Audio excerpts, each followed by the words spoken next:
Right, so welcome to this month's Vanners collaboration, and this is a collaboration with a number of other YouTubers, and we're all looking at 5 things to consider when you buy a motorhome or caravan. Now, I think there's probably more than 5 things to consider, but I split it into 5 areas. Now, don't forget to watch the other videos in this collaboration. There'll be a link up here, there'll be a link down there, and there'll be a link at the end of this video. So do check them out, and hopefully we can come up with lots of things that you might have to think about if you're buying a new motorhome or perhaps a used motorhome. So number 1 is the motorhome life for you? How are you going to use it? You might want to hire or borrow a motorhome to find out if you like it. Go to showrooms, have a look at motorhomes, talk to people who've got motorhomes. Take it for a test drive. And if you can't take it for a test drive, I suggest hire a delivery van so you get used to the size of the vehicle. A motorhome is quite different from a car. Think about the type of motorhome you're looking at. Now, this may depend on your license. It may depend on where you can park it, the size of it. Will it fit in your drive? Do you need to store it in a separate storage area? And speed limits are different for motorhomes. You may not be aware, but motorhomes are limited to lower speeds, so check you're comfortable with that. It will take you longer to get to where you're going. There are several different types of motorhomes to consider. A-class, that's where it's more like a caravan. The whole body comes over the cab. Coach built, which is much more like the sort of motorhome I've got, where you've got like a separate cab area and a caravan area at the back. Van conversions are basically vans that have been converted into motorhomes. You've also got camper vans, and you'll typically see those with the pop-up roofs. So think about what sort of motorhome you're looking at.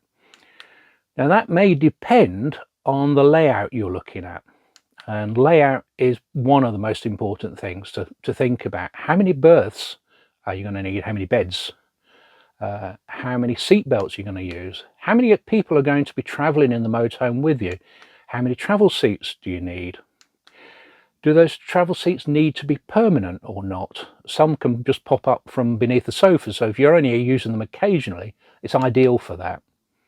Washroom area. If you're going to be using the washroom area, you need to think about how practical it is. So if you're going to use it for showers when you're in the van, then have you got enough room in the washroom area?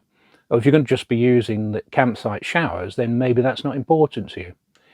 Do you like cooking? The kitchen and the dining area may be important to you, if there's enough space to cook your favourite meals, or are you going to eat out? A big consideration, of course, is whether you're going to buy new or second hand. There are advantages of both. If you're buying new, you've got the certainty that the motorhome's not been used by anyone before, so hopefully it should be all right. You've got the benefit of a warranty, so if things do go wrong, and believe me, they will go wrong, you can take it back and get that fixed for no extra cost.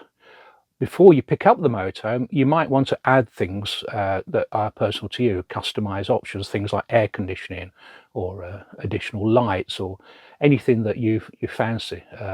As long as the dealer can fit it, then you've got that option.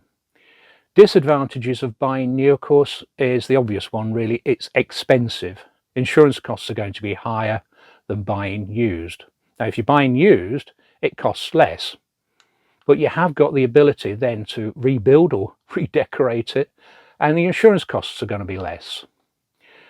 But you may also be buying into underlying problems that either the dealer wasn't aware of or hasn't told you, or the seller hasn't told you. And you may need to think about possible problems. The maintenance costs are going to be higher because you haven't got that sort of warranty. Some dealers offer a short warranty, a 3-month warranty, but it depends where you're buying it from, but that warranty may have also expired, so you may want to think about extending a warranty. And the final thing is budget. Now, always work to a budget. Know how much you can afford. There's going to be additional costs on top of that budget, so make sure you factor that in. Things like insurance, tax, obviously, maintenance. You're going to have costs for maintenance.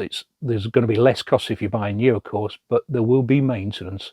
There's always going to be maintenance. You'll have to pay for habitation services and vehicle services every year to keep up that warranty. You may have to pay for storage costs, as I said before. You also want to think about, if you're going to be using campsites, how much site fees are going to cost you. Now, hopefully, after looking at all of this, you may well decide that the motorhome life is for you. Like I said earlier, do check out the other videos in this playlist. I'm sure you'll find it interesting. So thanks for watching. We'll see you soon. Bye then.